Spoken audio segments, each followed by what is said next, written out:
Hey, what's up YouTube? This is Game on Cloud 9 here, and I'm here to bring you guys a new Bleach Chapter 549 prediction. And this video is going to be fairly quick, guys, only because I have to go to work pretty soon, and I know I needed to get this video out to you guys. So anyway, let's start off and talk about the beginning of this week's Bleach Chapter, and of course after that I'll go ahead and give my rating and prediction. Now, of course it starts off with us seeing Omaida, and let me just tell you, I don't particularly... Omaida's okay. I don't mind him too much, but I'm not really the biggest fan of him. But I'm not going to say the beginning of the chapter was bad because we got Omaida. In fact, I'm actually going to say the opposite. Omaida seems like, he's starting to get, a little bit showcased a little bit more. I mean, he's been showcased before, but I can tell Kubo's trying to make him a little bit more of a likable character, obviously. We see him with his little sister, and, of course, after this whole switcheroo happened in Soul Society, he's basically telling his little sister because she's getting scared. She doesn't want him to go. He's like, hey, I have to go. Even though Omaida's like a coward, he's actually stepping his game up. He's like, hey, I have to go. I have to fight. Captain Lvl's not here. And then from that point on, we see one of the Sternritter walk up with the mask. That kind of reminds me a little bit of one of the Arankar. I don't know if you guys remember that there was this Arankar that used to be in Grimjo's group, I believe, and he used to have like these long claws or whatever when he went to his resurrection, and he had like a mask over. He kind of reminded me of him a little bit in terms of the way his mask is. But yeah, he ended up walking up, and then he's saying, "Oh, you're the person that took Captain Lvl's Bankai." Now, it seems a little coincidental that he walked up out of everybody, but obviously that's the beginning of a fight right there. Hopefully, Omaida really does showcase something, somewhat impressive. He's done something other than, just sit on his ass this entire time. So I'm expecting to see a little bit of some sweet stuff on Omaida, that he's not going to be doing the same thing that he did in the Arankar with Baragon and run around. Because if he does, I'm going to have to go ahead and say that's kind of bad on his character, to me, at least a little bit. Now, from that point on, of course, then the rest of the chapter focuses mainly on my second favorite character. Used to be my first. Shinji's my first character, in case anyone didn't know. But my second favorite character, Captain Toshiro Hitsugaya, man. Oh my gosh, man. I know he got some haters out there, but y'all cannot say, man, Hitsugaya he's cold. Literally, he's cold. So, anyway, from after we saw in the previous chapter him getting confronted by Busby. Basically, it's where it left off. Him and Busby get ready to start fighting, and Busby comments on the fact that he knows who he is. He knows that one of the Sternritter, I forgot what his name is, but he ended up stealing his Bankai. And he basically said, "You're the popsicle captain, right?" So a little insult thrown right in there. You can tell how cocky Busby is. He thinks he's the shit. And we found out that he's Sternritter letter H, the heat, which makes sense. I'm like, you know what? You want to talk about heat? I wish you would have fought Captain Yamamoto, man. Like, if he would have fought against Yamamoto, it would have been it wouldn't have even been interesting, man. He'd been like, "What is this, man? These are little embers. Like, man, get out of here, man." Zenkai, no, not even Zenkai no Tachi, man. Ryujin Jaka, let's go. One swing, turn the ass, or not ass, ash. Excuse me for that, but it'd be hilarious though. I don't know, but anyway, from that point on, we had of course, him and Hitsugaya start fighting against each other. Hitsugaya actually requested Rangiku to help him, which you can tell he's not too proud of.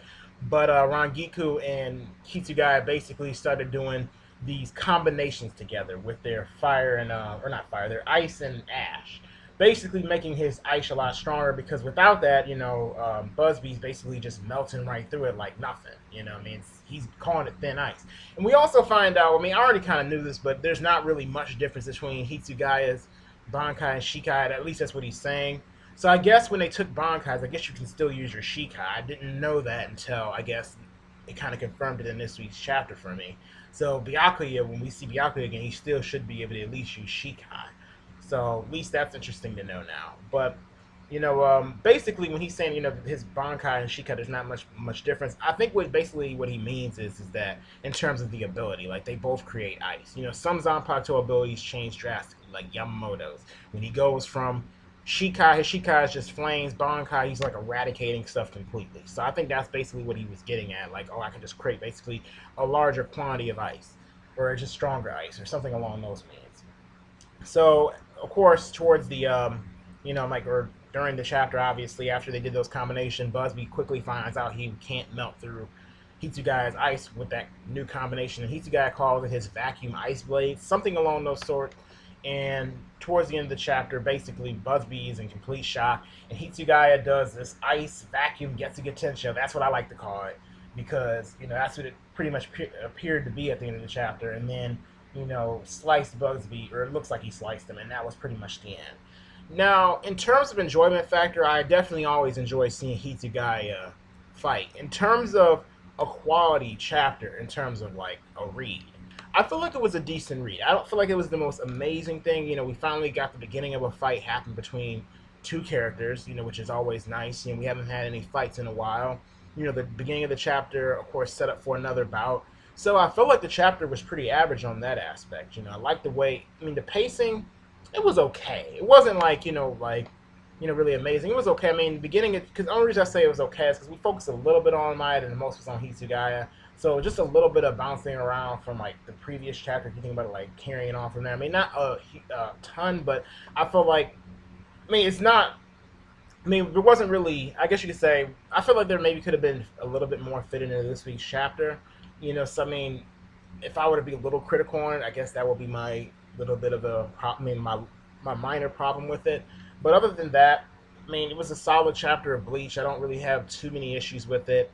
Of course, the whole, the vacuum ice blade is, an interesting touch, seeing how Hitsugaya is trying to be resourceful now. And, the cliffhanger seemed to be an average cliffhanger. It wasn't anything major, because we know Busby likely isn't going to be dead. I would be completely shocked if he wasn't. They would kind of downplay, his characters and even the Quincy's a tad bit. So, yeah, I expect for him to be getting up. Maybe I don't even expect for him to use his holy form anytime soon. In fact, he probably used Blood Vein or something like that to probably stop it. So he probably actually wasn't injured too much. If he was, maybe just a little bit. As far as next week's chapter goes, I think we're probably going to focus on this for a little bit, I'm assuming. I don't think Kubo's going to jump around too much. At least I hope not, because I want him to knock out at least a few fights before we go ahead and pan over to everything. So, in terms of pacing, decent. In terms of artwork, Kubo always does good with his artwork, so no complaints there. In terms of, I guess you could say, enjoyment factor, if I were to throw more enjoyment in there, I definitely enjoyed it. In terms of information, we didn't really find anything out in particular, except for the fact that you can use Shikai even if your Bankai is stolen. So that's one thing that's kind of confirmed in this week's chapter. So no complaints. If I were to give it a rating, since it was a decent chapter to me, which Bleach has been getting these ratings quite frequently lately. I wish I could give it a higher rating than this, but I can't. I have to give it a vice captain level rating this week. I don't think it was captain level. I do not think it was Royal Guard status or transcendent. I'm going to leave it right where it's at for this week. I'm going to say vice captain level. In terms of what I think is going to happen next week, like I said, a continuation of him and Hitsugaya's fight. Obviously, I think Hitsugaya is going to get overwhelmed at some point, and that's probably when the Forbringers eventually will come in. Maybe it'll probably be, it may even go somewhat, and I don't think this would be good if Kubo does this. But he may actually go based on the same formula he kind of played out during the Arrancar War, like with Haribel. I'm kind of hoping he doesn't. I kind of hope that, you're not going to have somebody have to come in and Hitsugaya, just takes the background, and hopefully he can actually defeat an opponent. But it looks like that may be a possibility. He's one of my favorite characters, but hey, it may happen, unless he gets his Bankai back through some means. We all know Urahara is working on that. So these are my thoughts on this week's Bleach chapter. I plan on putting down a link down below. I can't actually put it down as soon as I upload this video for, Bleach predictions that I find on the internet, only because I have to jet right off after I'm doing this video, but you should see it if maybe you're seeing this, I don't know, at nighttime or, the day after I upload this. There should be something down there. So, yeah, anyway, thank you for enjoying this video, or hopefully you enjoyed this video, I should say. Please don't forget to rate, comment, and subscribe to my channel if you enjoy my content and you would like to see more. See you later.